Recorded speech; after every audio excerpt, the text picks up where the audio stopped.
All right, Shabbat Shalom for the second time tonight. Welcome to the late show at the Unexpected Cosmology. For those of you who are still awake, of course, my name is Noel Joshua Hadley. Happy to be here. I hope you guys are too. I just finished the Torah portions, which we go through every Shabbat, and recently I've been going through the Book of Creation. And again, last week we I had one chapter left. I wish I would have stuck with it and finished it. It's like, what am I going to do now? Make a video on one chapter? But anyways, this week I wanted to do something a little bit different than what I normally do. And of course, here at the Unexpected Cosmology, we are small-time book publishers. Love to put out books on alternative history or the unknown greater realm type of stuff. And this book right here, Mythical Monsters, Dragons, Sea Serpents, Unicorns, Fact or Fiction, is a book that I got my hands on originally a decade ago now or so. Blew my mind. And just so you guys know, Charles Gold here, he is under the impression that all of them are legit. And I'm going to be reading tonight just from one chapter, Sea Serpents. Now, so everybody knows, we do have this book available at the bookstore, the Unexpected Cosmology. I'm going to have to put a link for it. I should have a link to the website, but maybe I should put a link directly to the book for those of you who want to check it out. And this is not actually the book I'm reading from. I kind of did some copy paste work over here for this presentation, just so you guys know it looks a little bit different than the actual book.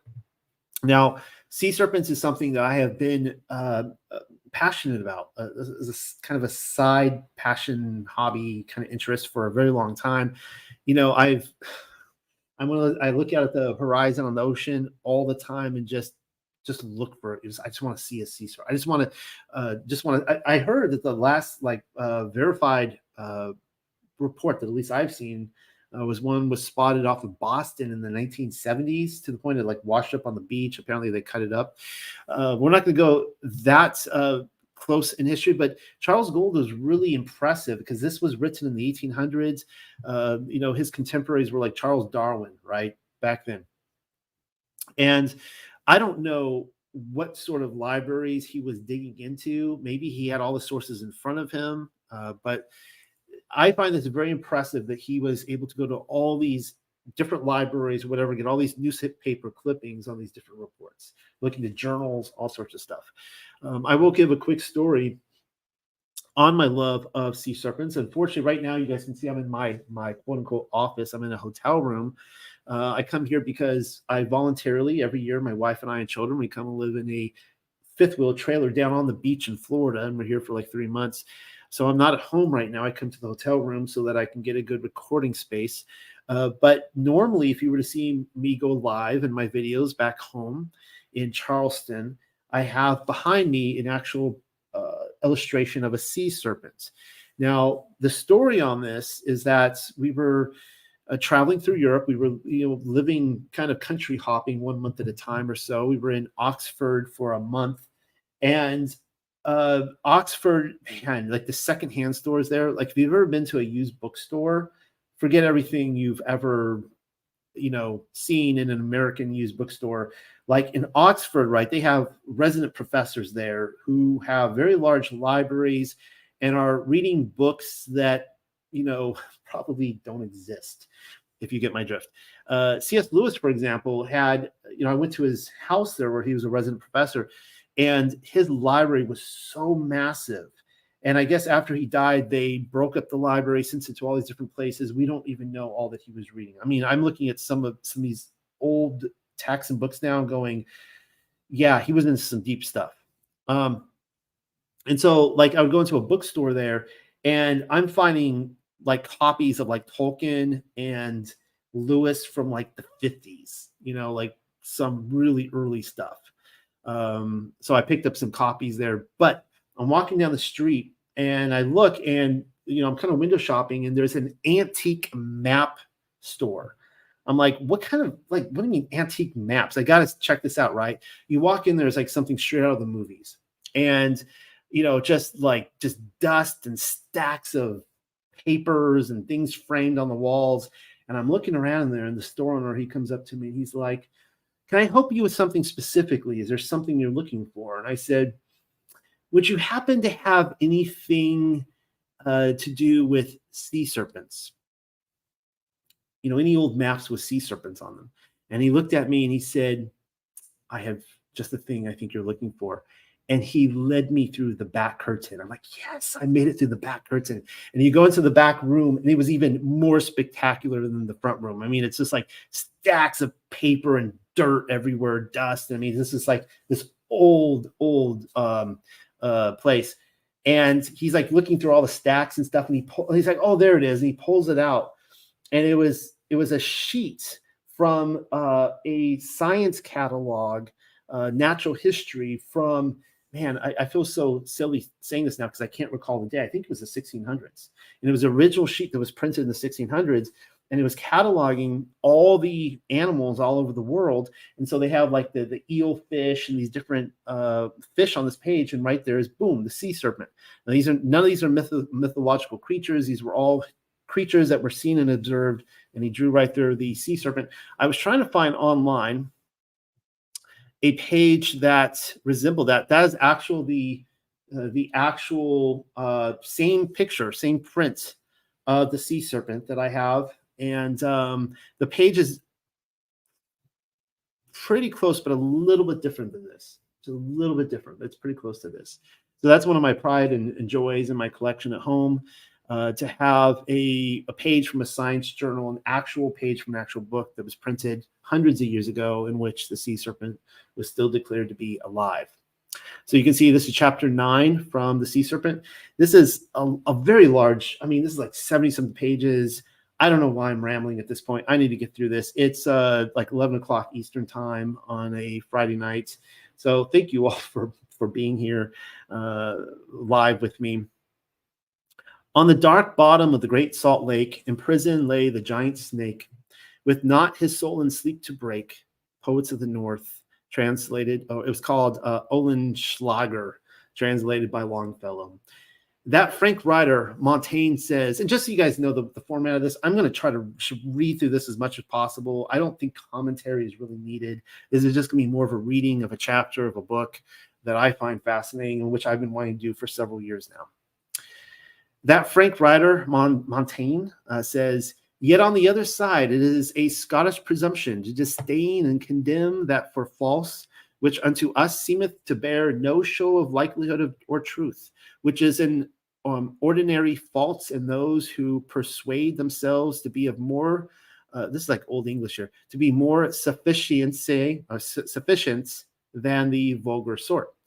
But reason hath taught me that so resolutely to condemn a thing for false and impossible is to assume unto himself the advantage to have the bounds and limits of God's will and of the power of our common mother nature tied to his sleeve, and that there is no greater folly in the world than to reduce them to the measure of our capacity and bounds of our sufficiency. If we term those things monsters or miracles to which our reason cannot attain, how many such do daily present themselves unto our sight? Let us consider through what clouds and how blindfold we are led to the knowledge of most things that pass our hands.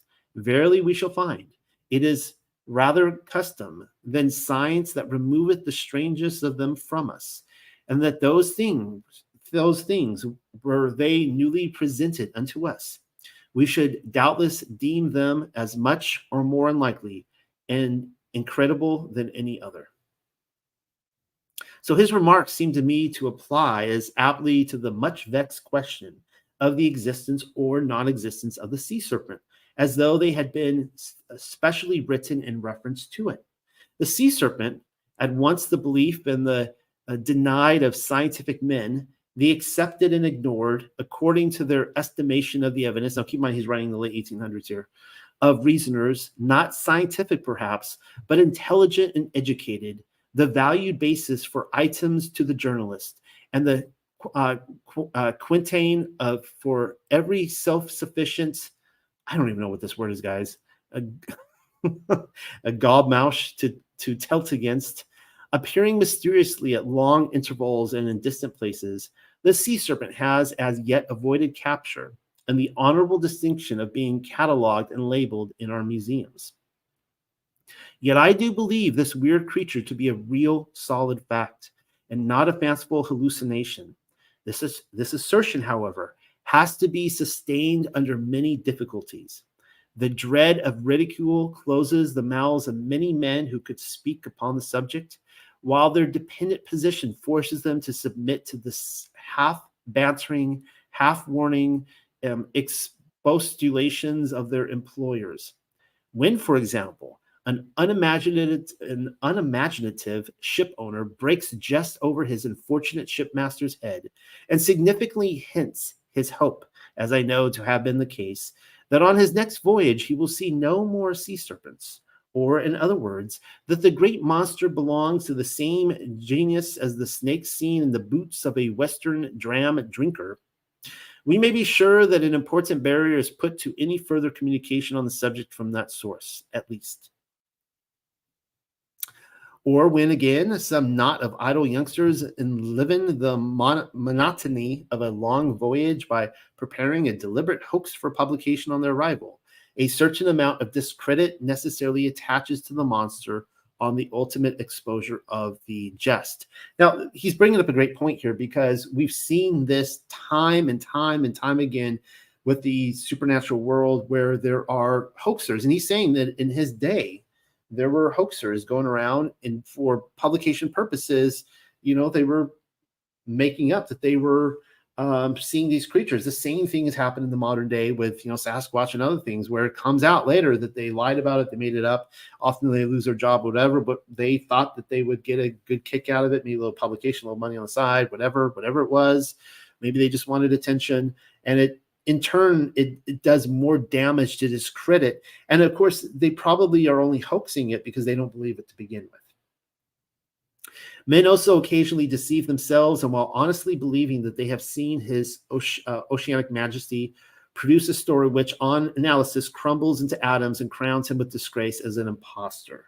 So he's saying that even though he's saying, I believe that these are real, he admits that there are people out there who believe that they really believe what they're saying, that they think they saw something, but in the end they saw nothing. Now, I'll go ahead and point out here, at the risk of confusing some of the potential viewers, that it's interesting that this is a post-mud flood event, and the sightings that he is talking about are all like within the last few hundred years. So we're talking probably like 1500s and beyond. Now, official history says that men were not seafarers all throughout history. They basically all kind of just coasted along the shorelines. Even the Vikings, when they were coming down from Norway and Sweden, were just going to northern European locations. Though, now it's accepted, the Vikings did go to America.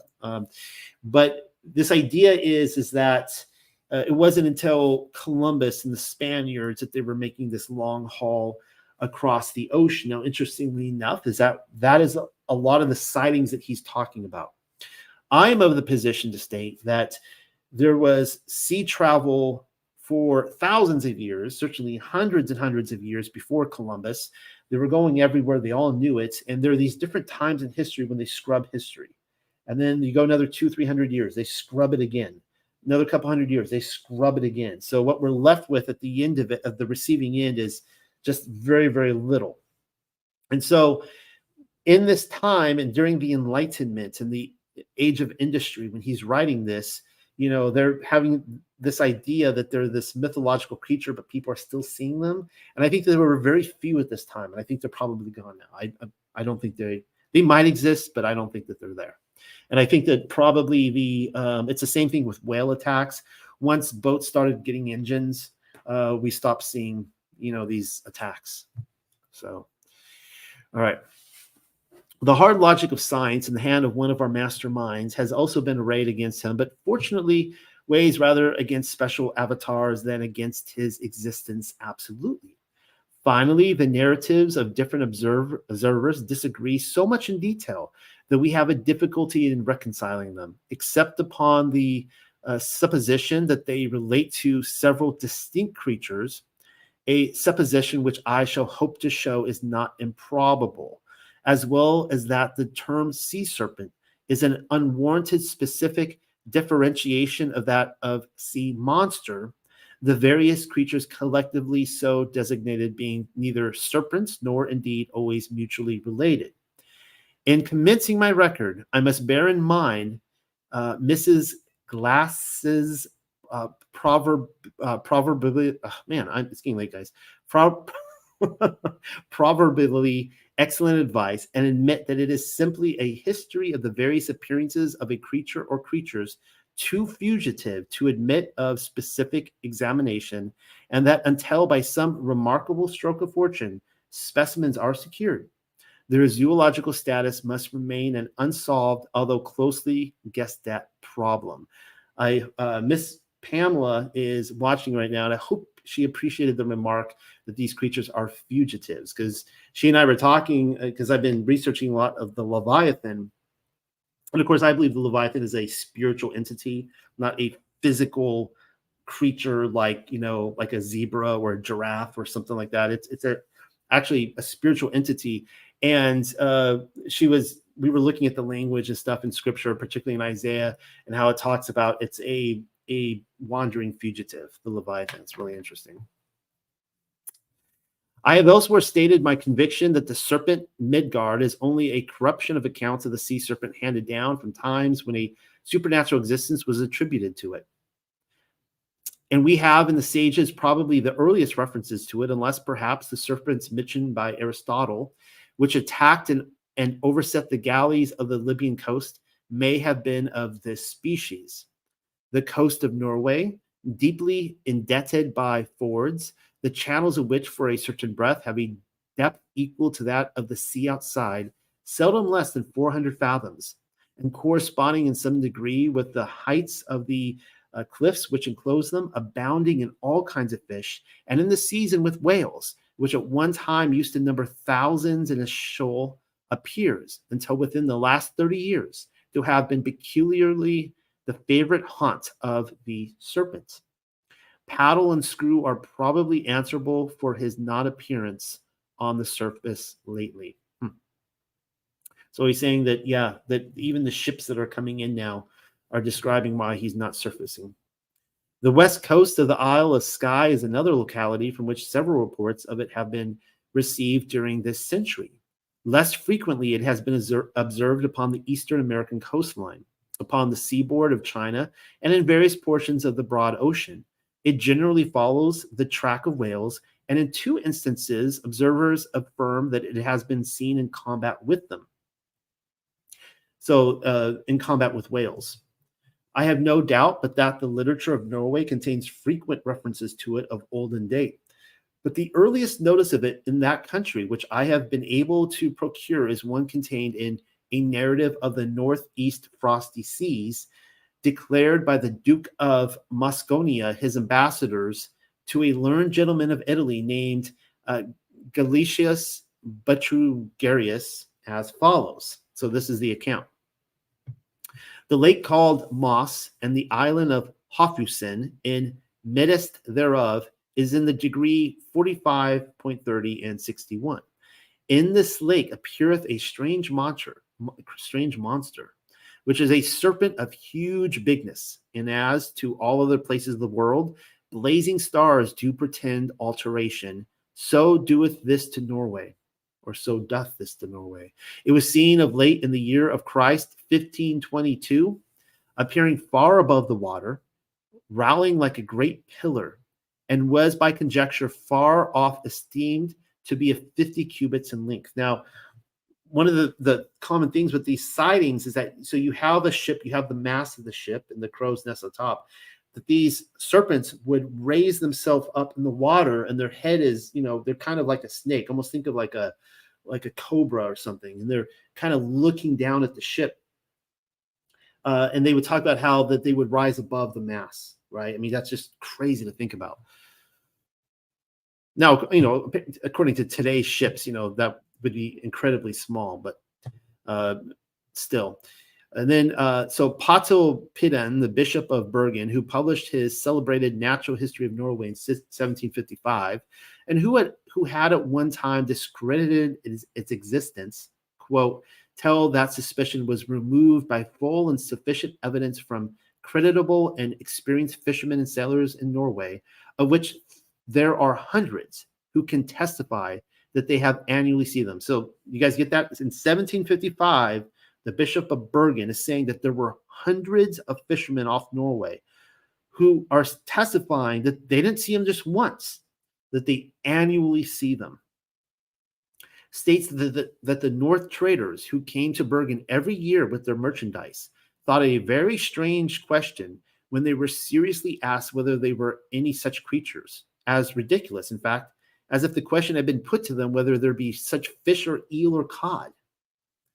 They're just like it, saying that it was such a reality for these Norwegians that they're like almost insulted. They're just laughing at the fact you would ask a question. It's like, we're fishermen, dude. Like, you ask us if there's fish in the sea next. We see them all the time. Like, why do you guys think this is a myth? It's real. According to Pontoppidan, these creatures continually keep at the bottom of the sea, excepting in the months of July and August, which is interesting. That's going to be the warmest, which is their spawning time.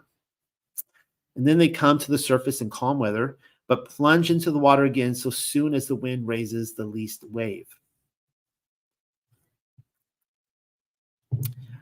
I wonder if you can see them, like, so the water's calm, so you can see them kind of like gliding like a snake along. We always imagine them going like this, but I wonder how many times they kind of glided like a snake. It was supposed by the Norway fishermen to have a great objection to castor, with which they provided themselves when going out to sea, shutting it up in a hole in the stern and throwing a little overboard when apprehensive of meeting the sea snake. The Faroe fishermen had the same idea with reference to the Vold whale, which was supposed to have a great aversion to castor and to shavings of juniper wood. Olaus Magnus, in his Histor Septentrion, chapter 27, writing not from personal observation but from the relations of others, speaks of it as being 200 feet in length and 20 feet round. 20 feet around. That's, whoa.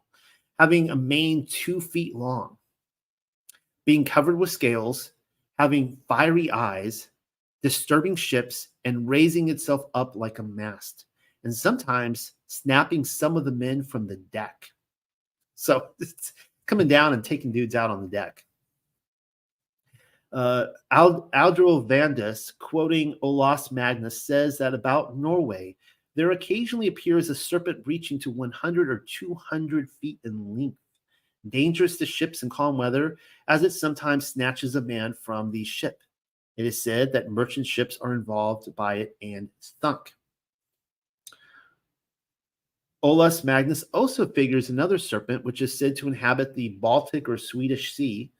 It is from 30 to 40 feet in length and will not hurt anyone unless provoked. Well, that's nice to know. Some friendly ones out there. How do you provoke a sea serpent? And then, so these are, illustrations originally from his book right here. It's called Sea Serpent Attacking the Vessel, from Olaus Magnus.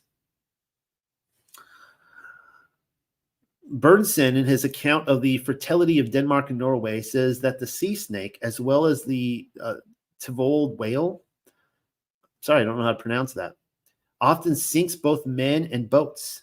And Pontoppidan was informed by the North traders that the sea snake has frequently raised itself up and thrown itself across a boat, and even across a vessel of some 100 tons burthen, and by its weight sunk it to the bottom.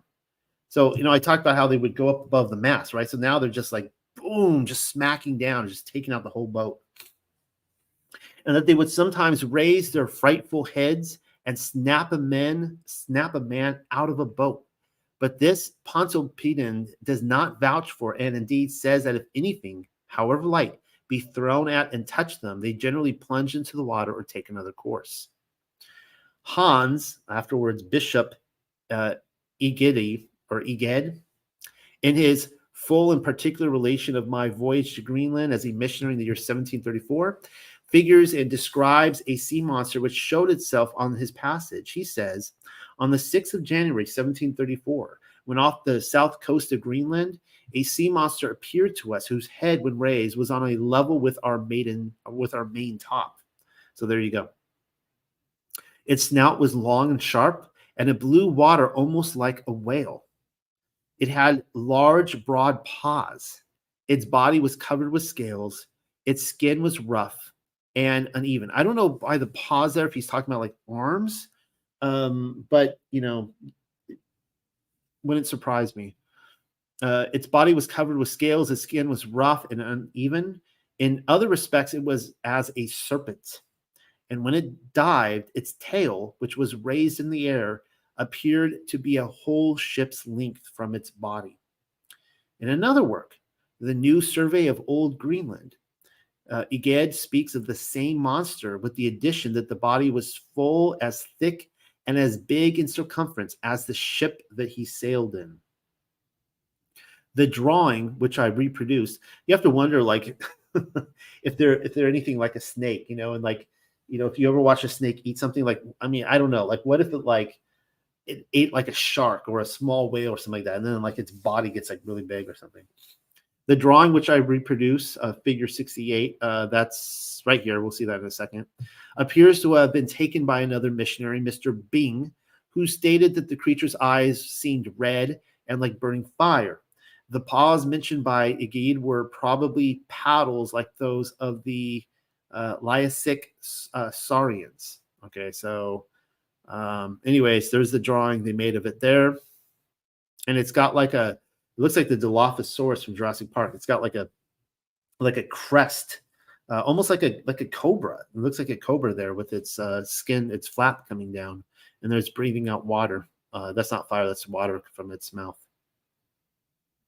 And that was seen in 1734 off the south coast of Greenland. Pontoppidan considered this to be a different monster from the Norway sea serpent, of which he gives a figure furnished him by the Reverend Hans Strom, made from descriptions of two of his neighbors at Hero, who had been eyewitnesses of its appearance. Lawrence de Ferry, a captain in the Norwegian Navy and commander in Bergen in Pontoppidan's time, actually wounded one of the Norwegian serpents and made two of his men who were with him in the boat at the time testify upon oath in court to the truth of the statement which he himself made as follows. The later end of August in the year 1746, as I was on a voyage, in my return from Trondheim, in a very calm and hot day.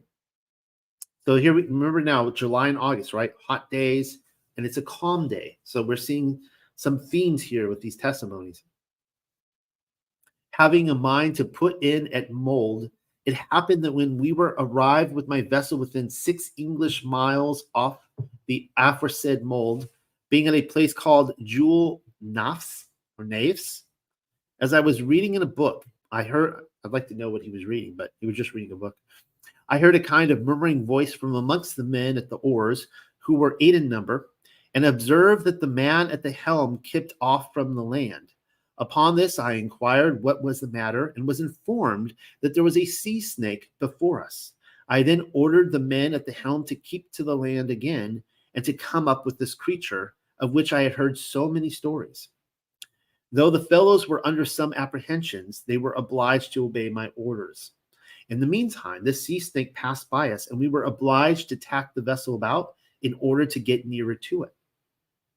As the snake swam faster than we could row, I took my gun that was ready charged and fired at it. On this, he immediately plunged under the water. We rowed to the place where it sank down. It's isn't it funny? It's like, like deer in the woods. Like you snap a twig and they're like, boom, they're gone. But, you're driving down the road and they look at the headlights, deer in front of headlights. It's like the snake could be like, he could be out there just hanging around all this stuff, but just like a gunshot and boom, he's gone, right? We rode to the place where it sank down, which in the calm might be easily observed, and lay upon our oars, thinking it would come up again to the surface. However, it did not. When the snake plunged down, the water appeared thick and red. Perhaps some of the shot might wound it. the distance being very little. The head of the snake, which it held more than 2 feet above the surface of the water, resembled that of a horse. It was of a grayish color, and the mouth was quite black and very large. It had black eyes and a long white mane that hung down from the neck to the surface of the water. Besides the head and neck, we saw 7 or 8 folds of coils of the snake, which were very thick, and as far as we could guess, there was about a fathom distance between each fold. Bergen in 1751. So they saw, even though its neck, its head went, he said 2 feet above the water, which isn't that high, but he saw 7 or 8 folds of coils of the snake. Wow. Pontoppidan remarks on the peculiarity of spouting water from the nostrils exhibited by the creature seen by Hans Egede, and states that he had not known it spoken of in any other instance. I don't know. Maybe it just had to spit out some water. Not a big deal. Okay, so we see here the Norwegian sea serpent, according to Pontoppidan. So this is so this is the coils they're actually talking about here. You can see this. Like I'm seeing 1, 2, 3, 4, 5, 6. There's 7 pictured here. That's the coil. So coming up and out of the water, and then its head, just right above the water there. He also remarks that the Norway sea snakes differ from the Greenland ones with regard to the skin, which in the former is as smooth as glass and has not the least wrinkle, except about the neck, where there is a kind of mane, which looks like a parcel of seaweeds hanging down to the water. It's funny, you see like silly cartoons of sea serpents, and they draw like the seaweed there, right? Summarizing the accounts which had reached him, I almost wonder if they do that for like camouflage, they could, if you've ever been like scuba diving or snorkeling and you see an octopus, it's really creepy because you like look at it and you're like, is that a rock? And then you see the eyes, you're like, oh, it's an octopus, right? But it looks just like the rock. And you have to wonder about that with sea serpents, if they, they're camouflaged down in the seaweed. Summarizing the accounts which had reached him, he estimates the length at about 100 fathoms or 600 English feet. He states that it lies on the surface of the water 600 feet. Is English feet different than American feet? I don't think so. When it is very calm in many folds, and that these are in line with the head. Some small parts of the back are to be seen above the surface of the water when it moves or bends, which at a distance appear like so many casks or hogsheads floating in a line with a considerable distance between each of them. And this is the quote here from the horse's mouth. The creature does not, like the eel or land snake, taper gradually to a point, but the body, which looks to be as big as 2 hogsheads, grows remarkably small at once just where the tail begins. The head in all the kinds has a high and broad forehead, but in some pointed snout, but in some a pointed snout, though in others that is flat, like that of a cow or horse, with large nostrils, and several stiff hairs standing out on each side like whiskers. They add that the eyes of this creature are very large and of a blue color and look like a couple of bright pewter plates. The whole animal is of a dark brown color, but it is speckled and variegated with light streaks or spots that shine like tortoise shells.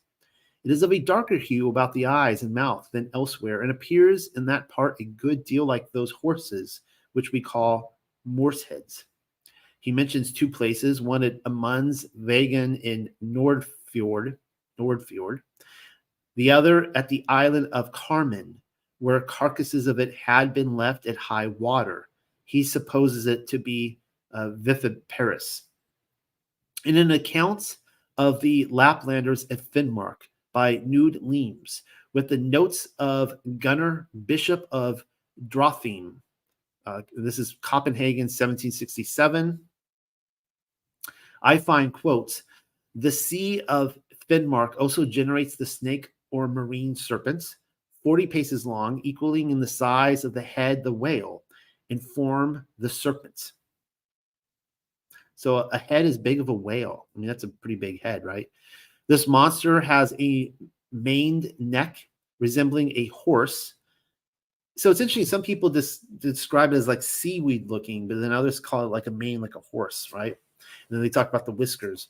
A back of a gray color, the belly inclining to white.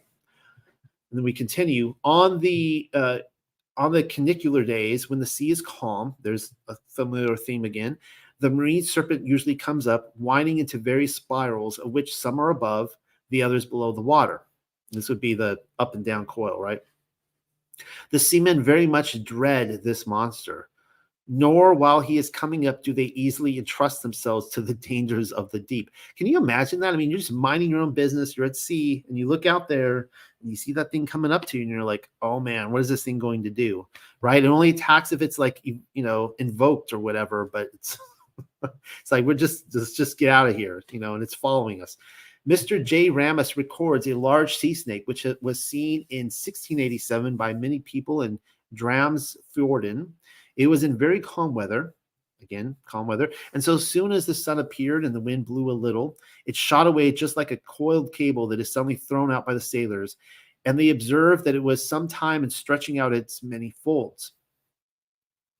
Captain, afterwards Sir Arthur de Capel-Brooke, collected all accounts he could during his journey to the North Cape respecting the sea serpent, with the following results.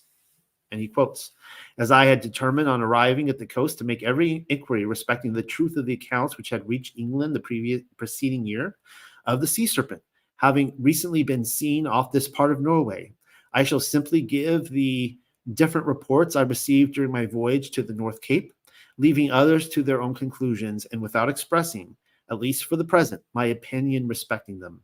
The fishermen at Pidgerstad said a serpent was seen 2 years ago in the Folden Ford, the length of which, as far as it was visible, was 60 feet.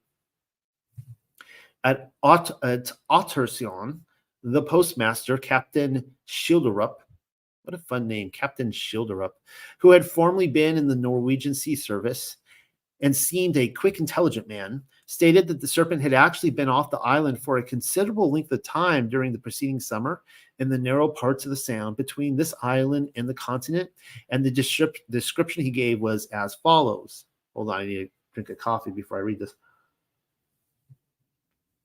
It made its appearance for the first time in the month of July, 1849. It's amazing how all these accounts, they all connect. Off Ottersjön. Previous to this, he had often heard of the existence of these creatures, but never before believed it.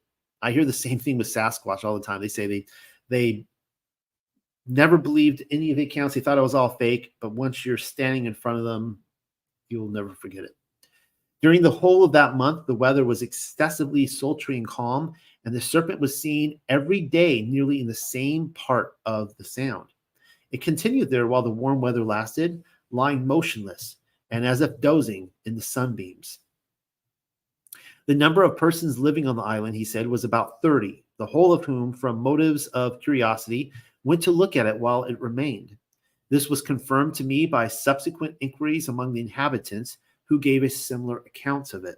The first time that he saw it was in a boat at the distance of 200 yards. The length of it he supposes to have been about 300 ells or 600 feet. That's massive. 600 feet? Is this English feet or some other feet? Of this he could not speak accurately, but it was of considerable length and longer than it appeared, as it lay in large coils above the water to the height of many feet.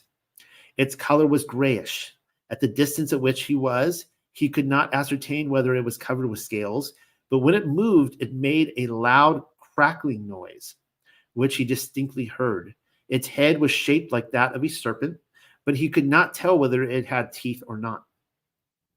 He said it emitted a very strong odor, and that the boatmen were afraid to approach near it. I mean, I would too. I mean, I don't want to approach a little snake. I don't know about a big one. And looked on its coming as a bad sign, as the fish left the coast in consequence. Such were the particulars he related to me. The merchant at Krogan confirmed in every particular the account of Captain Schilderup, and that many of the people of Krogan had witnessed it. On the island of Lico, I obtained from the son of Peter Gregor, the merchant, a young man who employed himself in the fishery. Still furthermore information respecting the sea serpent. It was in August of the preceding year, while fishing with others in the Veg fjord, that he saw it. At that time, they were on shore hauling in their nets, and it appeared about 60 yards distant from them, at which they were not a little alarmed and immediately retreated. What was seen of it above water, he said, appeared 6 times the length of their boat, of a gray color, and lying in coils a great height above the surface. Their fright prevented them from attending more accurately to other particulars. In fact, they all fairly took to their heels when they found the monster so near to them. At Austerhog, I wish I could speak with a better European accent. I'm sorry, guys. I got a California tongue here. I can't pronounce any of these places. I found the bishop of the Nordlands. The worthy prelate was a sensible and well-informed man, between 50 and 60 years of age. So it's interesting. A lot of these bishops are giving testimony, and I think the reason being is that these bishops are being sent to these different locations, right? They're being assigned places, and so they would naturally come back and tell stories, strange things that the locals there are kind of just, they all kind of know about, and so the information is passing through these bishops. To the testimony of others respecting the existence of the sea serpent, I shall now add that of the bishop himself, who was an eyewitness to the appearance of 2 in the bay of Suresund or Sorsund on the Drothim fjord, about 8 Norway miles from Drothim. He was but a short distance from them and saw them plainly. They were swimming in large folds, part of which were seen above the water, and the length of what appeared of the largest he judged to be about 100 feet. They were of darkish gray color, the heads hardly discernible from their being almost underwater, and they were visible for only a short time. Before that period, he had treated the accounts of them as fabulous, but it was now impossible, he said, to doubt their existence, as such numbers of respectable people since that time had likewise seen them on several occasions. He had never met with any person who had seen the kraken and was inclined to think it a fable. It's funny, I just explained that with Sasquatch. Like, once you're face to face with them, you will never forget that moment or deny their existence again. I've spoken with enough witnesses who said that. During the time that I remained in Hundholm, a curious circumstance occurred. One day, when at dinner at Mr. Blackhall's house, and thinking little of the sea serpent, concerning which I had heard nothing for some time, a young man, the master of a small fishing yacht, which had just come in from Drothim, joined our party. In the course of conversation, he mentioned that a few hours before, while close to Hundholm, and previous to his entering the harbor, 2 sea snakes passed immediately under his yacht. When he saw them, he was on the deck, and seizing a handspike, he struck at them as they came up close to the vessel on the other side, upon which they disappeared. Their length was very great, and their color grayish, but for the very short time they were visible, he could not notice any further particulars. He had no doubt of their being snakes, as he called them, and the circumstance was related entirely of his own accord. Captain Brooks sums up the reports he received with the following general observations.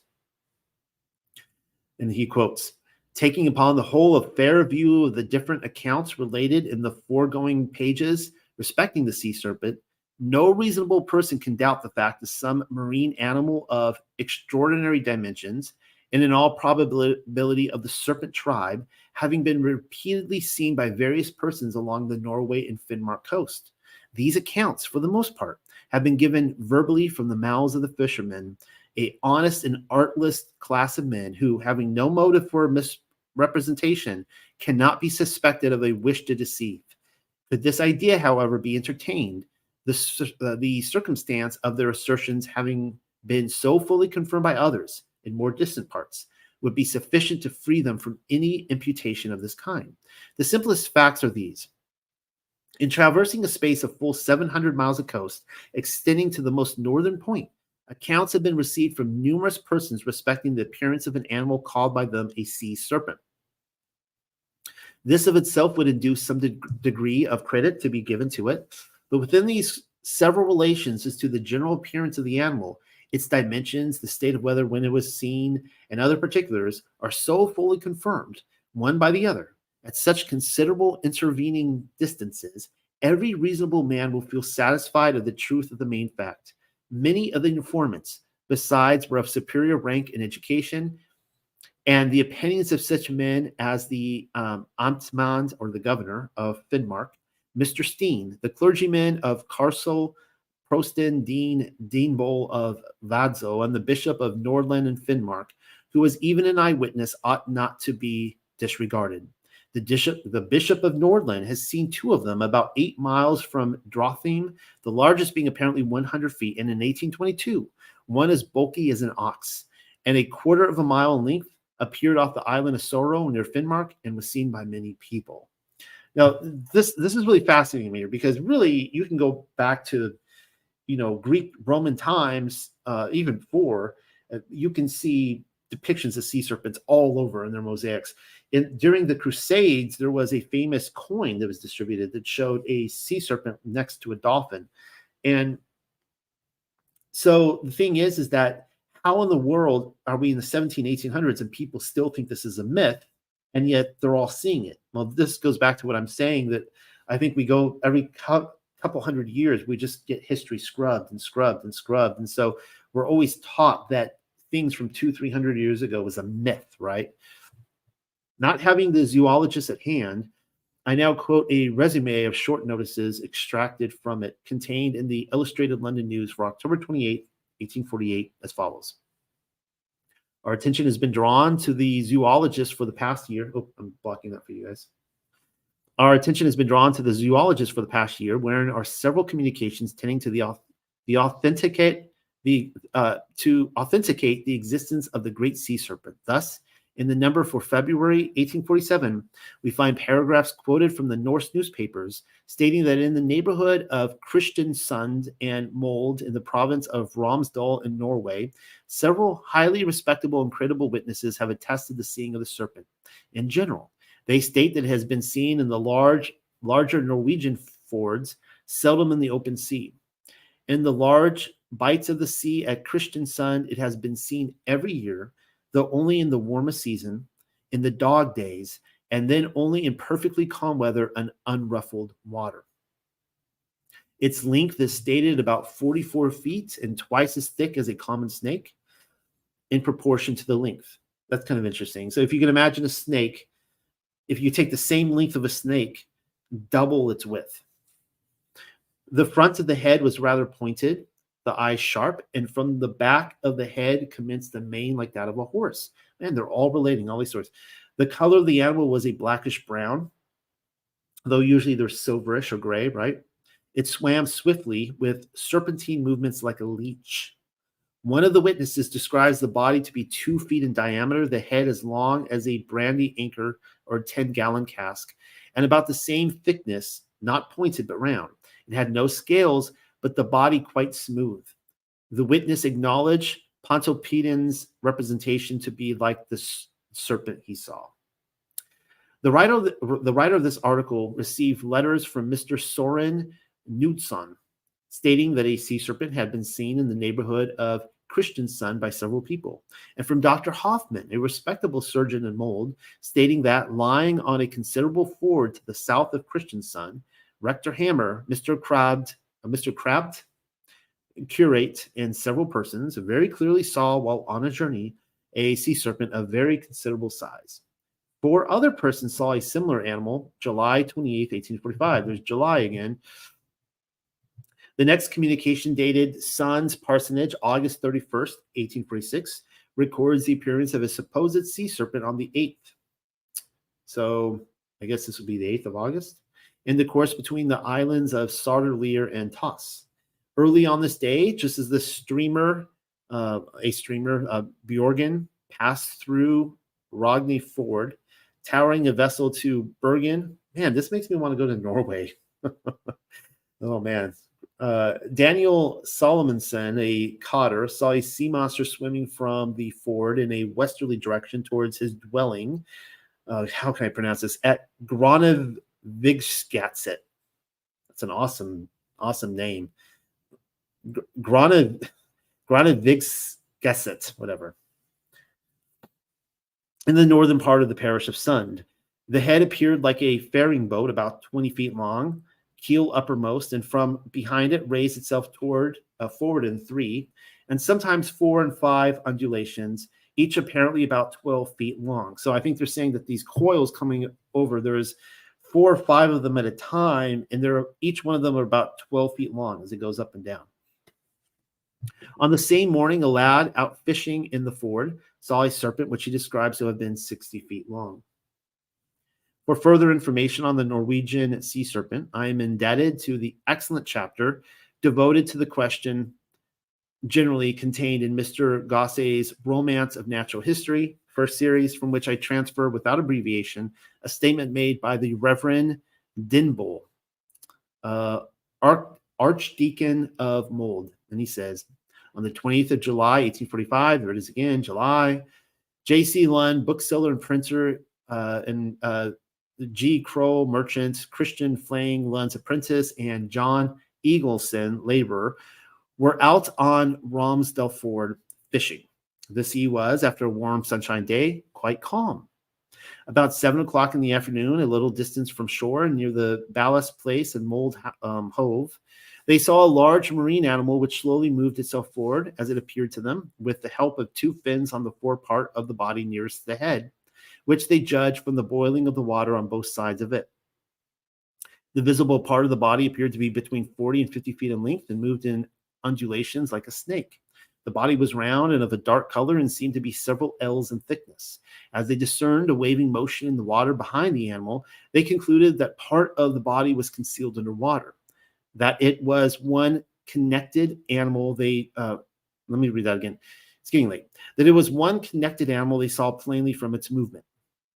Okay. So what they're saying is that it was kind of going in and out of the water, and they could tell by the movement it was all in uniform with each other.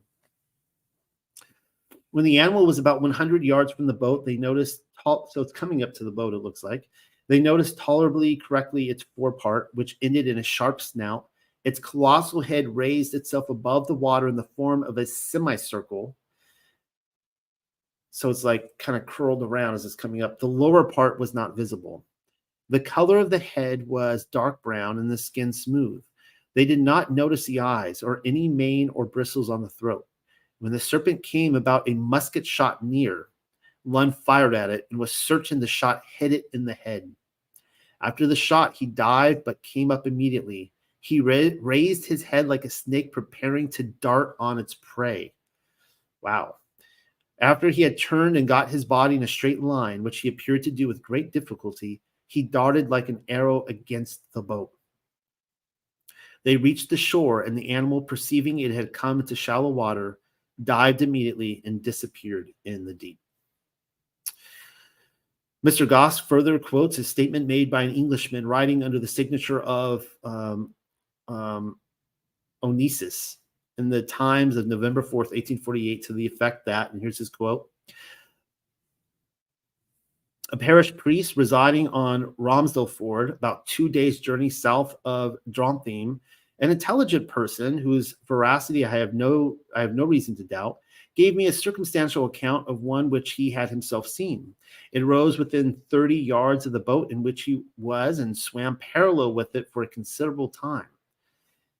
Its head he described as equaling a small cask in size, and its mouth, which it repeatedly opened and shut, was furnished with formidable teeth. Its neck was smaller, but its body, which he supposed that he saw about half on the surface of the water, was not less in girth than those of a moderate-sized horse. Another gentleman in whose house I stayed had also seen one and gave a similar account of it. It also came near his boat upon the ford when it was fired at, upon which it turned and pursued them to the shore, which was luckily near when it disappeared. I think that's the same account we just read.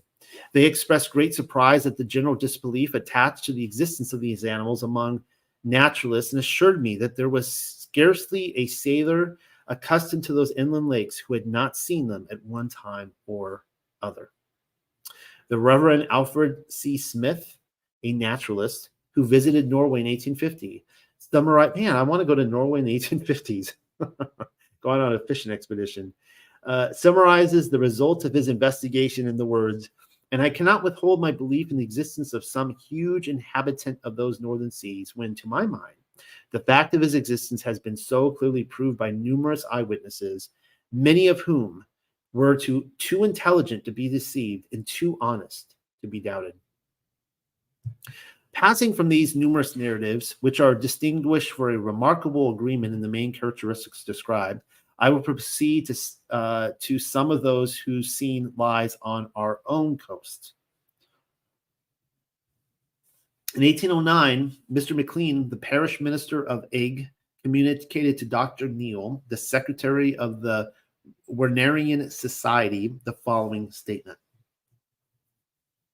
"I saw the animal of which you inquire in June 1808. There's the month again. Summertime's time to go out and see them. On the coast of Call. Rowing along the coast, I observed, at about the distance of half a mile, an object to windward, which gradually excited astonishment. At first view, it appeared like a small rock, but knowing that there was no rock in that situation, I fixed my eyes closely upon it. Then I saw it elevated considerably above the level of the sea, and after a slow movement, distinctly perceived one of its eyes. Alarmed at the unusual appearance and magnitude of the animal, I steered so as to be at no great distance from the shore. When nearly in a line between it and the shore, the monster, directing its head, which still continued above water, towards us, plunged violently underwater.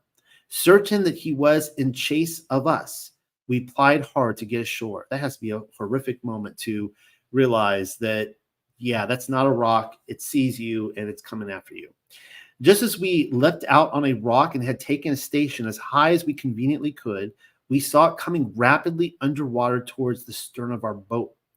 When within a few yards of it, finding the water shallow, it raised its monstrous head above water and, by a winding course, got with apparent difficulty clear of the creek where our boat lay, and where the monster seemed in danger of being embayed. It continued to move off with its head above water and with the wind for about half a mile before we lost sight of it. Its head was somewhat broad and of form somewhat oval, its neck somewhat smaller, its shoulders, if I can so term them, considerably broader, and thence it tapered towards the tail, which last it kept pretty low in the water, so that a view of it could be taken so distinctly as I wished. It had no fins that I could perceive, and seemed to me to move progressively by undulation up and down. Its length I believe to be between 70 and 80 feet. When nearest to me, it did not raise its head wholly above water, so that the neck being underwater, I could perceive no shining filaments thereon, if it had any. Its progressive motion underwater I took to be very rapid. About the time I saw it, it was seen near the Isle of Cana. The crews of 13 fishing boats, I am told, were so much terrified at its appearance that they in a body fled from it to the nearest creek for safety. On the passage from Run to Cana, the crew of one boat saw it coming towards them with the wind and its head high above the water. One of the crew pronounced the head as large as a little boat and its eyes as large as a plate. The men were much terrified, but the monster offered them no molestation." I next extract from the pages of the Eyewitness Courier some very pertinent remarks upon a description of the sea monster seen by the Reverend Messrs. McRae and Twopenny, contained in the Zoologist, and I add the article there referred to. I had the advantage of hearing from a gentleman related to Mr. McRae that he could substantiate his statement, having himself about the same time and in that locality observed the same appearance, though at a greater distance off. The following is the article in the Eyewitness Courier. "We are glad to see that the two gentlemen who favored us last autumn with an account of what they believe to be a strange animal seen off the west coast, Inverness Shire, have published in Zoologist, a monthly journal of natural history, a careful description of the creature which they saw, and which seems to resemble the engravings of what is called the Norwegian sea serpent. We subjoin the magazine article entire. There is such a dread of ridicule in appearing publicly in company with this mysterious and disreputable monster that we must commend the boldness of the two clergymen in putting their names to the narrative, especially as we observe that other observers have not been so courageous, and they have been obliged to give some of their information anonymously. I I wonder if it's like, I hear that, if there's only two things that are going to ground a pilot. One, saying the earth is flat, and two, seeing a gremlin on the wing. So I wonder if it was similar to that with like some of these big like naval pilots back, ship captains back then. Like you just kind of, you talk about it in the back room while smoking the pipes or the cigars. You don't report this to the media if you want to keep your job. The huge serpent, if serpent it may be called, invariably appears in still warm weather and in no other. There are certain Norwegian fords and narrow seas which it frequents, and it is scarcely ever seen in the open sea.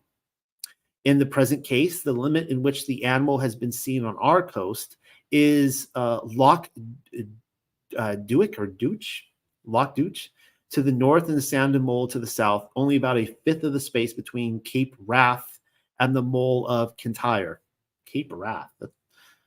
That sounds like a nice vacation spot, but Mole of Kintyre sounds nice.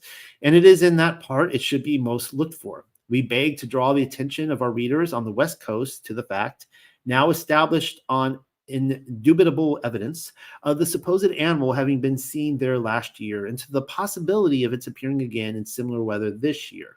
If it chances to turn up once more, some full and accurate account of the phenomenon would certainly be most desirable. And then the following is the article in Zoologist. Appearance of an animal believed to be that which is called the Norwegian sea serpent on the western coast of Scotland in August 1872 by the Reverend John McRae, minister of Glenelg, Inverness-shire, and the Reverend David Tuppenny, vicar of Stockbury, Kent. Imagine having to be this minister who went and told his congregation about this. On the 20th of August, 1872, we started from Glenelg in a small cutter, the Leda, for an excursion to Lochorn. Our party consisted, besides ourselves, of two ladies, F and K, I guess they wouldn't give their names, just F and K, a gentleman, GB, and a Highland lad, a Scot from the Highlands. Our course lay down the Sound of Sleat, which on that side divides the Isle of Skye from the mainland, the average breadth of the channel in that part being 2 miles. It was calm and sunshiny. I don't know if I've ever heard someone describe it as sunshiny before. Not a breath of air. I take that to mean the wind. And the sea perfectly smooth. As we were getting the cutter along with oars, we perceived a dark mass about 200 yards astern of us to the north. While we were looking at it with our glasses, we had 3 on board, 3 spy glasses, I guess. Another similar black lump rose to the left of the first, leaving an interval between. Then another, and another followed, all in regular order. It's almost like it was resting there, and then they're just watching as it's beginning to move. We did not doubt its being one living creature. It moved slowly across our wake and disappeared. Presently, the first mass, which was evidently the head, reappeared and was followed by the rising of the other black lumps as before. Sometimes 3 appeared, sometimes 4, 5, or 6, and then sank again. When they rose, the head appeared first if it had been down, and the lumps rose after it in regular order, beginning always with that next the head and rising gently. But when they sank all together rather than abruptly, sometimes leaving the head visible. It gave the impression of a creature crooking up its back to sun itself. There was no appearance of undulation. When the lumps sank, other lumps did not rise in the intervals between them. The greater number we counted was 7, making 8 with head, as shown in sketch number 1. Well, maybe we'll get to that sketch.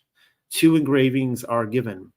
The parts were separated from each other by intervals of about their own length, the head being rather small and flatter than the rest, and the nose being very slightly visible above the water. But we did not see the head raised above the surface either this or the next day, nor could we see the eye. We had no means of measuring the length with any accuracy, but taking the distance from the center of one lump to the center of the next to be 6 feet, and it could scarcely be less. The whole length of the portion visible, including the intervals submerged, would be 45 feet. Presently, as we were watching the creature, it began to approach us rapidly, causing a great agitation in the sea. That's always so creepy. Like tons of these accounts, they're just out there sunbathing, minding their own business. The sailors are minding their own business. They see each other, and you have to almost wonder: is it trying to hunt them, or is it just like curiosity? Right? I had the same experience with a shark out in the ocean. It was kind of following me around out of curiosity when I was out there underwater. I have to wonder if it's the same thing. Nearly the whole of the body, if not all of it, had now disappeared, and the head advanced at a great rate in the midst of a shower of fine spray, which was evidently raised in some way by the quick movement of the animal. It did not appear how, and not by spouting. F, this was one of the ladies, just went by the initial F, was alarmed and retreated to the cabin, crying out that the creature was coming down upon us. When within about 100 yards of us, it sank and moved away in the direction of Psyche, just under the surface of the water, for we could trace its course by the waves. It raised on the still sea to the distance of a mile or more. After this, it continued at intervals to show itself, catering about at a distance as long as we were in that part of the sound, the head and a small part only of the body being visible on the surface, but we did not again on that day see it so near nor so well as the first. At one time, F and K, the two ladies, and GB, the gentleman, saw a fin sticking up at a little distance back from the head. But neither of us were then observing. On our return the next day, we were again becalmed on the north side of the opening of Lochorn, where it is about 3 miles wide, the day warm and sunshiny as before. As we were dragging slowly along in the afternoon, the creature again appeared over towards the south side at a greater distance than we saw it the first day. It now showed itself in 3 or 4 rather long lines, as in the sketch number 2.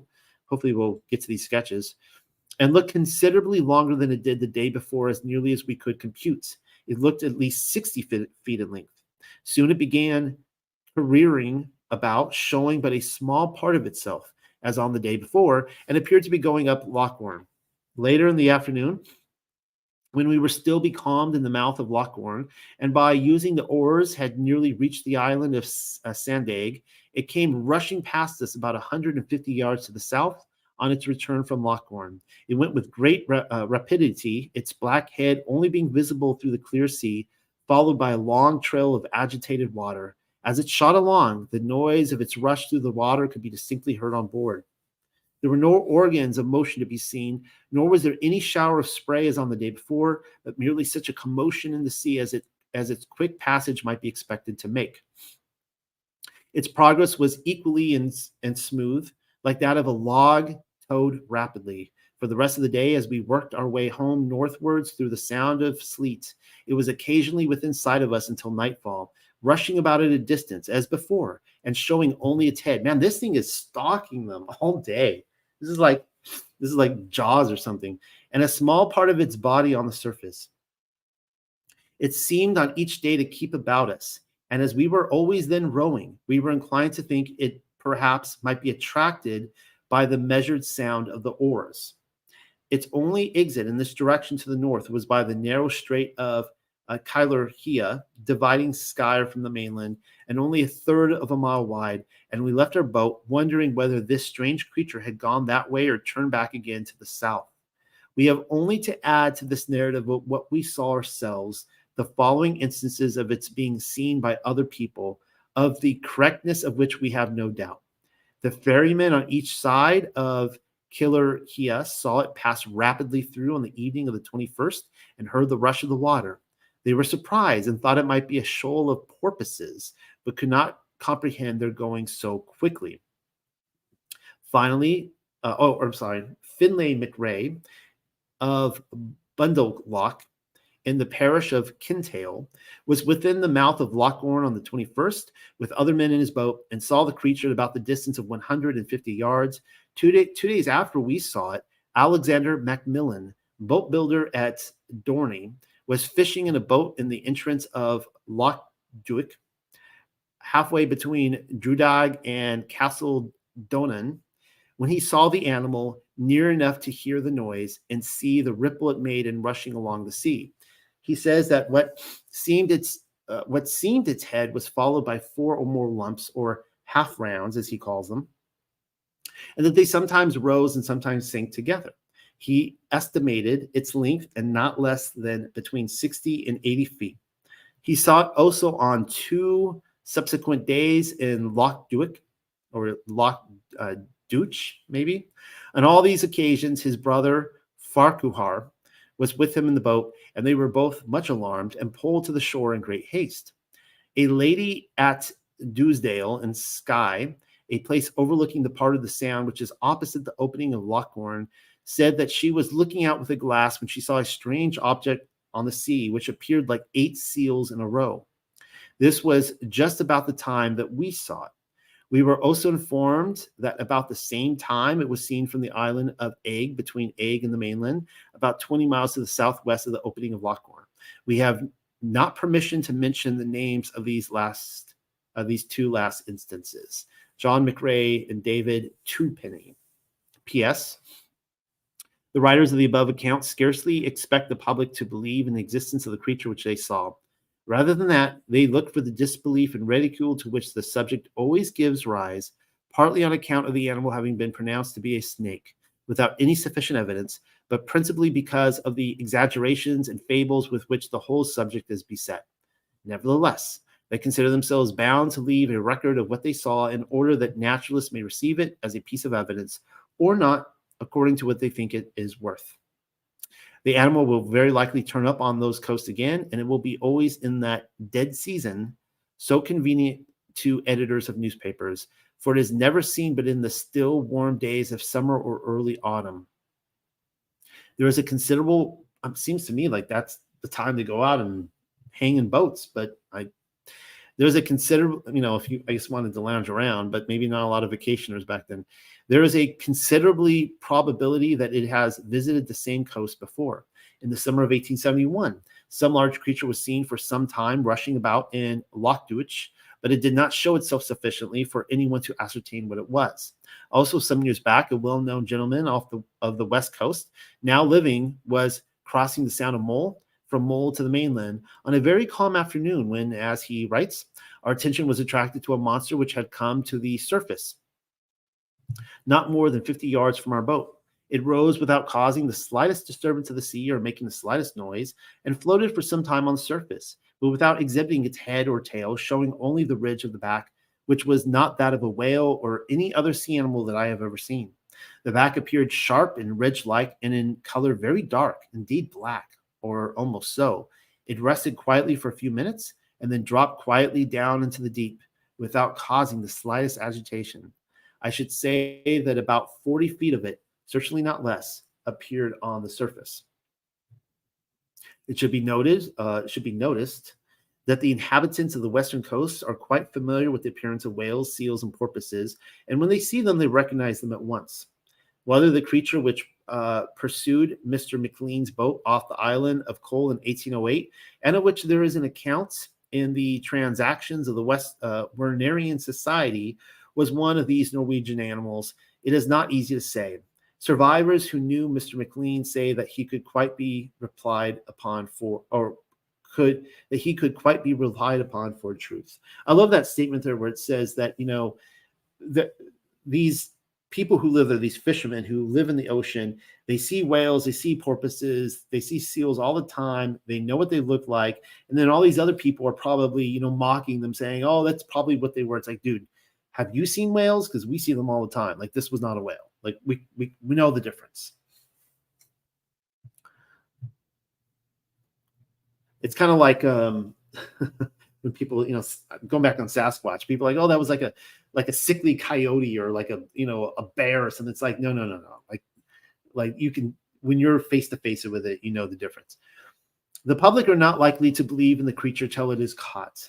And that does not seem likely to happen just yet, for a variety of reasons. One reason being that it has, from all the accounts given of it, the power of moving very rapidly. On the 20th, while we were becalmed in the mouth of Loch Lomond, a steam launch slowly passed us, and as we watched it, we reckoned its rate at 5 or 6 miles an hour.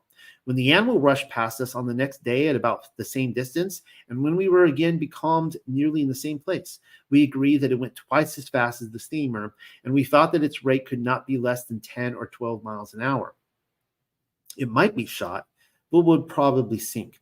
There are 3 accounts of its being shot at in Norway. In one instance, it sank, and in the other 2, it pursued the boats, which were near the shore, but disappeared when it found itself getting into shallow water. So remember that. We went over those counts. If you're going to shoot at a sea serpent, if you ever do see one, just know that it's going to charge after you after that. So make sure you get it with the first shot. It should be mentioned that when we saw this creature and made our sketches of it, we had never seen either Pontoppidan's Natural History or his Print of the Norwegian Sea Serpent, which has a most striking resemblance to the first of our own sketches. Considering the great body of reasonable Norwegian evidence extending through a number of years, which remains after setting aside fables and exaggerations, it seems surprising that no naturalist of that country has ever applied himself to make out something about the animal. In the meantime, as the public will most probably be dubious about quickly giving credit to our account, the following explanations are open to them, all of which have been proposed to me: porpoises, lumps of seaweed, empty herring barrels, bladders, logs of wood, waves of the sea, and inflated pigskins. But as all these theories present to our mind greater difficulties than the existence of the animal itself, we feel obliged to decline them. The editors of the Zoologist adds, I have long since expressed my firm conviction that there exists a large marine animal unknown to us naturalists. I maintain this belief as firmly as ever. I totally reject the evidence of published representations, but I do not allow these imaginary figures to interfere with a firm conviction. Here again, we have the same general resemblances observed under the same conditions of weather, as in the case of the Norwegian serpent. As to the pursuit, which may either have been urged from motives of curiosity or of anger, I'm guessing anger, I mean, if you get shot, right? It is curious to find, if it's going down, it wants to take you down with it. Just remember that. It is curious to find a remarkable account of a similar incident in Kotzebue's Voyages, where it is stated that Mr. Krukoff, while in a boat at Bering's Island, was pursued by an animal like a red serpent, and immensely long, with a head like that of a sea lion, but the eyes disproportionately large. It was fortunate, observed Mr. M. Krukoff, we were so near land, or the monster would have swallowed us. He raised his head far above the surface, and the sea lions were so terrified that some rushed into the water and others concealed themselves on the shore. I can imagine that. I can see the sea serpent would be like, sea lions look tasty to them. The last notice of its appearance in British waters is, they're like sea lions, they're afraid of the polar bears, right? Like the bears and stuff. But man, the last notice of its appearance in British waters is extracted from Nature as follows. Believing it to be desirable that every well-authenticated observation indicating the existence of large sea serpents should be permanently registered, I send you the following particulars. About 3 p.m. on Sunday, September 3rd, 1882, so still summer, just after August, but kind of waning into the autumn, as they talk about. A party of gentlemen and ladies were standing at the northern extremity of Llandudno Pier. If my friends from the UK know where that is, looking towards the open sea when an unusual object was observed in the water near to the Little Orm's Head, traveling rapidly westwards towards the Great Orme. It appeared to be just outside the mouth of the bay and would therefore be about a mile distant from the observers. It was watched for about 2 minutes, and in that interval, it traversed about half the width of the bay and then suddenly disappeared. The bay is 2 miles wide, and therefore the object, whatever it was, must have traveled at the rate of 30 miles an hour. This has surprised me. Snakes go fast, right? So if you have something that big, I could imagine it going 30 miles an hour. It is esteemed to have been fully as long as a large steamer, say 200 feet. That's a massive one. It's the biggest we've seen so far. The rapidity of its motion was particularly remarked as being greater than any ordinary vessel. The color appeared to be black, and the motion either corkscrew-like or snake-like, with vertical undulations. 3 of the observers have since made sketches from memory, quite independently of the impression left on their minds, and on comparing these sketches, which slightly varied, they have agreed to sanction the accompanying outline as representing as nearly as possible the object which they saw. The party consisted of W. Barfoot, J.P. of Leicester, F.J. Marlowe, solicitor of Manchester, Mrs. Marlowe, and several others. They discard the theories of birds or porpoises as not accounting for this particular phenomenon. F.T. Motts, Burstall Hill, Leicester, January 16, 1883. It must also be mentioned that Dr. Hibbert states that the sea serpent has been seen in the Shetland Seas, and instances one seen off the Isle Stoness, Valley Inland, and Dunvostness. The first that we hear of the appearance of the sea serpent in American waters is of one which appeared on the coast of Maine in, it's sad, I can't even pronounce American places, Penobscot Bay. Penobscot Bay, I've never heard of that. I've been to Maine, I've never heard of that bay. At intervals during the 30 years preceding 1809. The Reverend Abraham Cummings, who reports this, saw it himself at a distance of about 80 yards and considered it to be 70 feet long. It was seen by the British in their expedition to Barbados during the First American War, and supposed to be 300 feet long. The First American War, I guess that would be what, the War of 1776? At first I read that and go, wait, the First World War, that's it's getting late, people. The next record relates to one appearing in August 1817, which was, I guess the Second American War would be 1812, right? According to the British. The next record relates to one appearing in August 1817, which was frequently seen in the harbor of Gloucester, Cape Hour, about 30 miles from Boston. It is the subject of a report published by a committee appointed by the Linnean Society of New England. Dr. Hamilton summarizes the results as follows. The affidavits of a great many individuals of unblemished character are collected, which leaves no room to apprehend anything like deceit. They do not agree in every minute particular, but in regard to its great length and snake-like form, they are harmonious. 11 depositions were taken in which the length was variously estimated at from 50 to 100 feet. It was either seen lying perfectly still, extended upon the surface of the water, or progressing rapidly at the rate of a mile or 2, or at the most 3 minutes. The mode of progression is generally spoken of as vertical undulation. The 10th deposition states, on the 20th of June, 1815, my boy informed me of an unusual appearance on the surface of the sea in the cove. When I viewed it through the glass, I was in a moment satisfied that it was some aquatic animal with the form, motions, and appearance of which I was not previously acquainted. It was about a quarter of a mile from the shore and was moving with great rapidity to the southward. It appeared about 30 feet in length. Presently it turned about and then displayed a greater length, I suppose at length 100 feet. And they're all like the same size, right? 60, 70, 80, 100 feet. Except for that one we saw that was like 200 feet. You have to wonder about that one. I mean, I'm even questioning that one. It then came towards me very rapidly and lay entirely still on the surface of the water. His appearance then was like a string of buoys. I saw 30 or 40 of these protuberances or bunches, which were about the size of a barrel.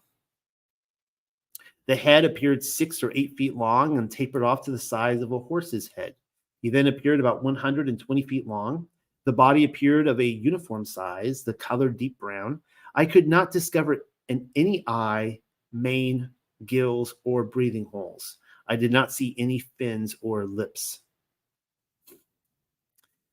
One of the committee of the Linnean Society was himself an eyewitness, and Colonel Perkins of Boston published in 1848 a communication which was a copy of the letter he had written in 1820. detailing his personal experience and confirmation of the society's report as follows.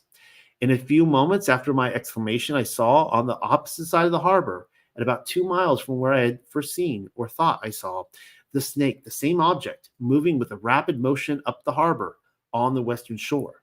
As he approached us, it was easy to see that his motion was not that of the common snake, either on the land or in the water, but evidently the vertical movement of the caterpillar. That's really interesting, right? Caterpillar. That's the first we've heard of a sea serpent described like the motion of a caterpillar. Oh, yeah. As nearly as I could judge, there was visible at a time about 40 feet of his body. It was not, to be sure, a continuity of body, as the form from head to tail, except as the appearance bunches appeared as he moved through the water, was seen only at 3 or 4 feet asunder. It was very evident, however, that his length must be much greater than what appeared, as in his movement he left a considerable wake in his rear. I had a fine glass and was within from, I had a fine, I'm guessing he's not talking about a glass of wine, a fine glass of a Chardonnay or anything like that, fine spyglass, and was within from 1/3 to half a mile of him. The head was flat in the water, and the animal was, as far as I could distinguish, of a chocolate color. Well, this guy's descriptive. Caterpillar, chocolate. I was struck with an I think he did have maybe a glass of something. I was struck with an appearance in front of the head like a single horn, about 9 inches to a foot in length. That's kind of interesting. This one has a horn. And of the form of a marlin spike. There were a great many people collected by this time, many of whom had before seen the same object and the same appearance. From the time I first saw him until he passed by the place where I stood, and soon after disappeared, was not more than 15 or 20 minutes. That's still a long time to observe it, for like 15 or 20 minutes. Subsequent to the period of which, I mean, like these sightings we're seeing, like, they're not like just something, a split second, right? I mean, some of these are a good length of time. Subsequent to the period of which I have been speaking, the snake was seen by several of the crews of our coasting vessels, and in some instances within a few yards. Captain Tepan, a person well known to me, saw him with his head above the water 2 or 3 feet, at times moving with great rapidity and others slowly. I'll pause here really quickly. That's something that gives credibility to this. For everyone listening or watching, you could think back on some time in your life when there was like a wild animal that kind of moved into your neighborhood around your house. I mean, I remember I grew up in Long Beach, California, and my wife and I lived there for years. That's the southernmost city in LA County. And we lived there was a river canal, the Los Coyotes River, named after coyotes, funny enough. There would be coyotes there. And I remember one time when a coyote moved in with little tiny coyotes, and it was there we would go see it on and off for like 6 months, and then it was gone, right? We never saw it again. So it's kind of interesting that, you have these sea serpents, they kind of move into an area and they dominate it there when the weather is good and they're doing, they're shedding their skin or whatever they're doing. And so you would naturally see a lot of reports from different people. It wasn't just something they saw in a split second and reported to a newspaper, right? Captain Tepan, a person well known to me, saw him with his head above the water 2 or 3 feet, at times moving with great rapidity and others slowly. He also saw what explained the appearance, which I have described, of a horn on the front of the head. This was doubtless what was observed by Captain Tepan to be the tongue thrown in an upright position from the mouth and having the appearance which I have given to it. Okay, so that's interesting. So they're basically saying that the horn he saw was probably a tongue, like you can also imagine a big dumb kind of snake with like the tongue, hanging out, kind of like a dog or something. But usually like a snake, the tongue will come in and out. But that's kind of interesting that maybe it was kind of like hanging out. And that's why not everyone saw it, just others saw it. One of the revenue cutters, while in the neighborhood of Cape Ann, had an excellent view of him at a few yards distance. He moved slowly, and upon the approach of the vessel, sank and was seen no more. Let's see. I'm trying to find a good breaking point. I'm fading, guys. I'm like a wilting flower here. I need some water. I only have coffee, but I'll give it a few more minutes. Dr. Hamilton states that an animal, I want to try to get like about halfway through this, so maybe a few more pages. Dr. Hamilton states that an animal of similar appearance was again seen in August 1819 off Nahant, Boston, and remained in the neighborhood for some weeks. 200 persons witnessed it. That's a lot of people, 200 persons. 13 folds were counted, and the 13, so usually we see 8 or 9, 13 folds were counted, and the head, which was serpent-shaped, was elevated 2 feet above the surface. Its eye was remarkably brilliant and glistening. The water was smooth, and the water calm and serene. When it disappeared, its motion was undulatory, making curves perpendicular to the surface of the water and giving the appearance of a long moving string of corks.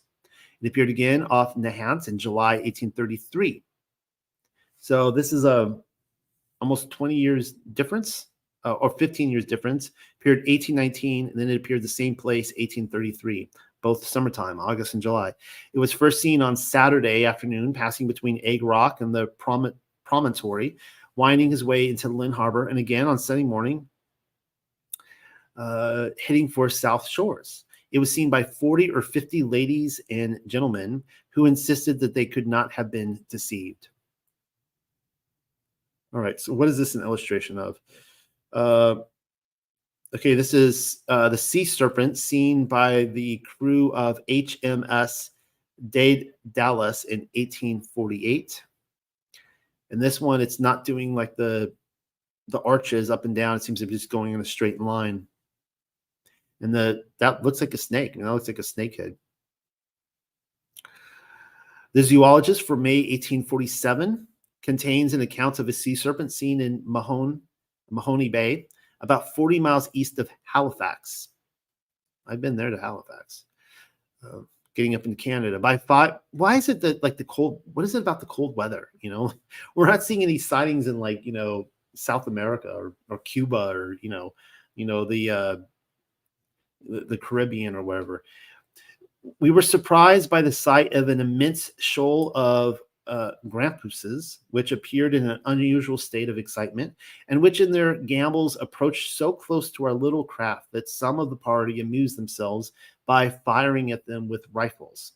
At this time, we were jogging at about 5 miles an hour and must have been crossing Margaret's Bay. Yeah, I know where Margaret's Bay is. When suddenly at a distance of from 150 to 200 yards on our starboard bow, we saw the head and neck of some denizen of the deep, precisely like those of a common snake, in the act of swimming, the head so far elevated and thrown forward by the curve of the neck as to enable us to see the water under and beyond it. The creature rapidly passed, leaving a regular wake, from the commencement of which to the forepart, which was out of water, we judged in length to be about 80 feet, and this within rather than beyond the mark. It is most difficult to give correctly the dimensions of any object in the water. The head of the creature we set down at about 6 feet in length, and that portion of the neck which we saw the same, the extreme length, as before stated, at between 80 and 100 feet. The neck and thickness equaled the bole of a moderate-sized tree. The head and neck of a dark brown or nearly black color, streaked with white and irregular streaks. I do not recollect seeing any parts of the body. Considerable interest was excited in 1848 by the accounts of a sea serpent seen by the captain and officers of Her Majesty's ship Daedalus, while on her passage from the Cape of Good Hope to St. Helena in latitude 24 degrees 44 S and long 9 degrees 22 east. In this case, the usual concomitants of calm weather and absence of swell are wanting. The official report to the Admiralty is as follows: HMS Daedalus, October 11th. Sir, in reply to your letter of this day's date, requiring information as to the truth of a statement published in the Times newspaper of a sea serpent of extraordinary dimensions having been seen from Her Majesty's ship under my command on her passage from the East Indies, I have the honor to acquaint you, for the information of my lords commissioners of the Admiralty, that at 5 o'clock p.m. on the 6th of August, last in latitude 24 degrees 44 south and longitude 99 degrees 22 east, the weather dark and cloudy, wind fresh from the northwest with a long ocean swell from the southwest, the ship on the port tack heading northeast by north, something very unusual seen by Mr. Sartoris, midshipman, rapidly approaching the ship. Man, these guys are detailed. Got every little direction. Rapidly approaching the ship from before the beam. The circumstance was immediately reported by him to the officer of the watch, Lieutenant Edgar Drummond, with whom and Mr. William Barrett, the master, I was at the time walking the quarterdeck. The ship's company were at supper. On our attention being called to the object, it was discovered to be an enormous serpent, with head and shoulders kept about 4 feet constantly above the surface of the sea, and as nearly as we could approximate by comparing it with the length of what our main topsail yard would show in the water, there was at the very least 60 feet of the animal, a fleur d'eau,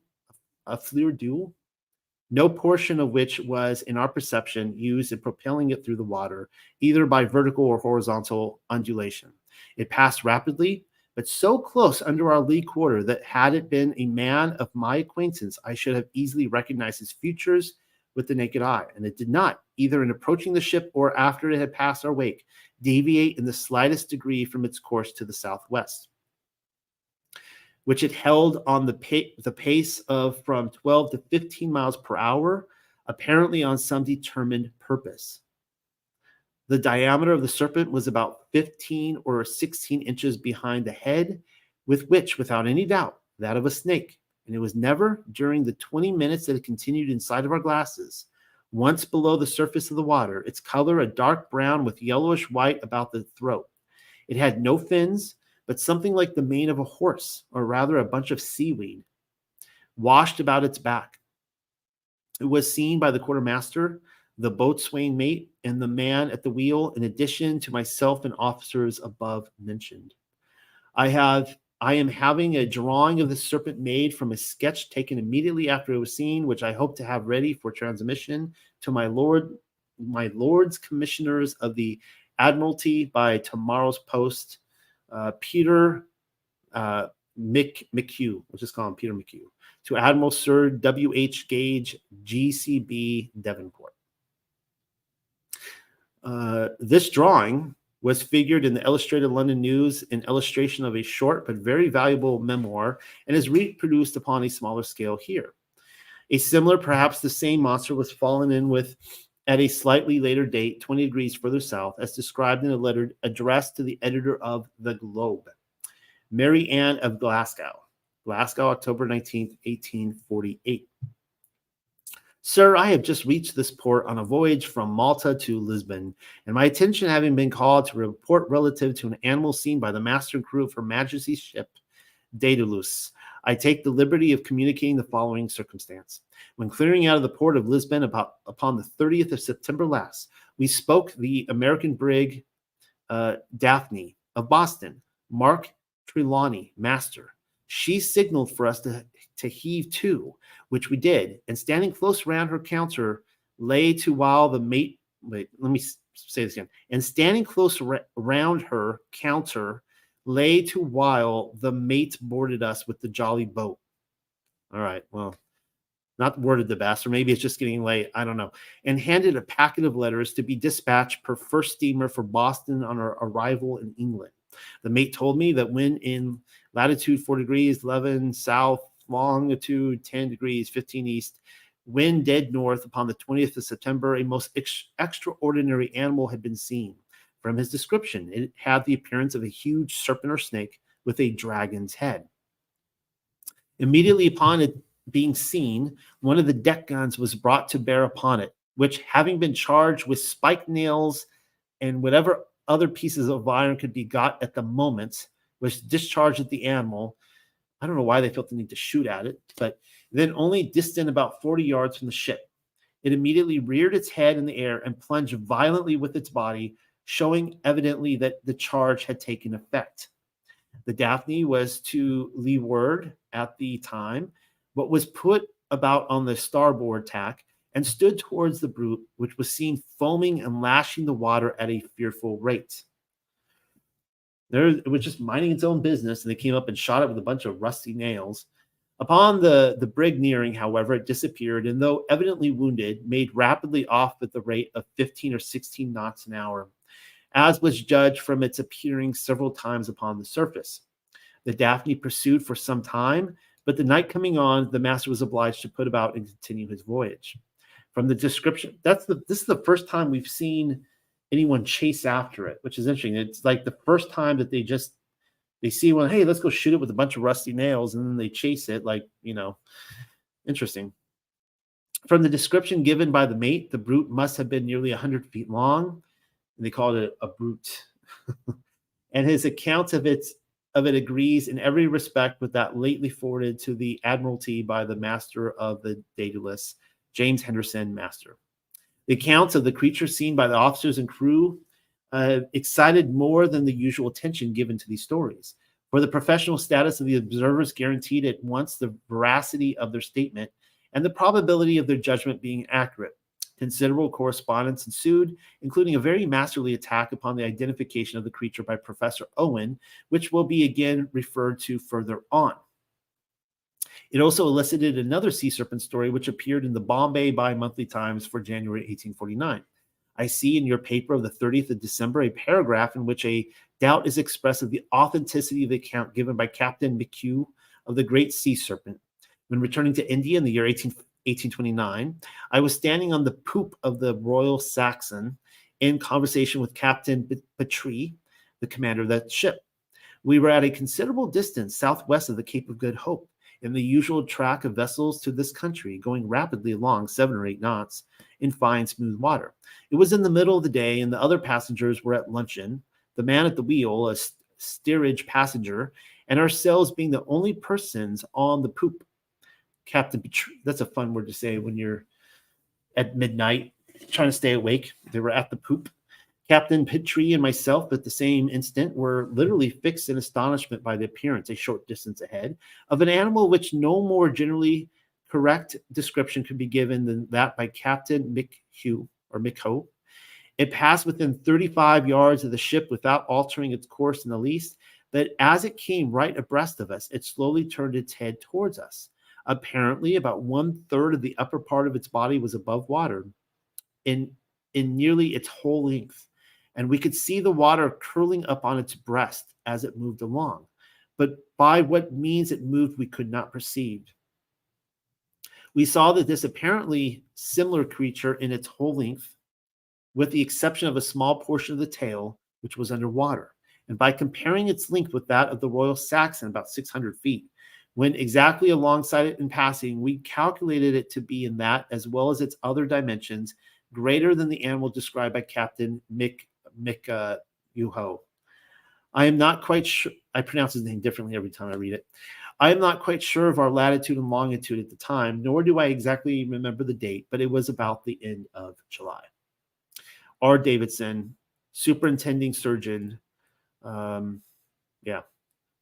And then we see Camp 2, 3rd July, 1849. That's when he wrote it, 3rd July, 1849. I'll probably end in the next few minutes. Again, Lieutenant Colonel, I'm trying to find a good place to pause. Again, Lieutenant Colonel Thomas Steele of the Coldstream Guards wrote to the zoologist, I have lately received the following account from my brother, Captain Steele, 9th Lancers, who on his way out to India in the Barham saw the sea serpent. Thinking it might be interesting to you as corroborating the accounts of the Daedalus, I have taken the liberty of sending you the exact extract from my brother's letter. On the 28th of August, in longitude 40 degrees east, latitude 37 degrees 16 south, about 2:30, we had all gone down below to get ready for dinner, when the first mate called us on deck to see a most extraordinary sight. About 500 yards from the ship, there was the head and neck of an enormous snake. We saw about 16 or 20 feet out of the water, and he spouted a long way from his head.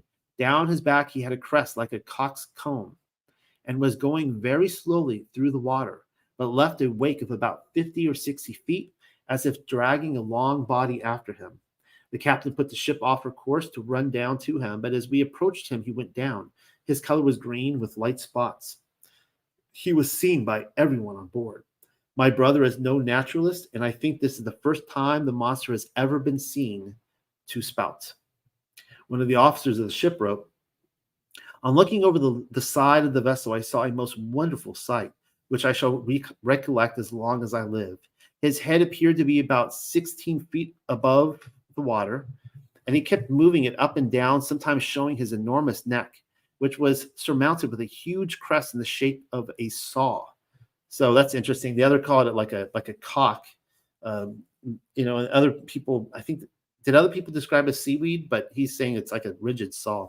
It was surrounded by hundreds of birds, and we at first, that's interesting. And we at first thought it was a dead whale. He left a track in the water like the wake of a boat. This is the first time we saw hundreds of birds surround it.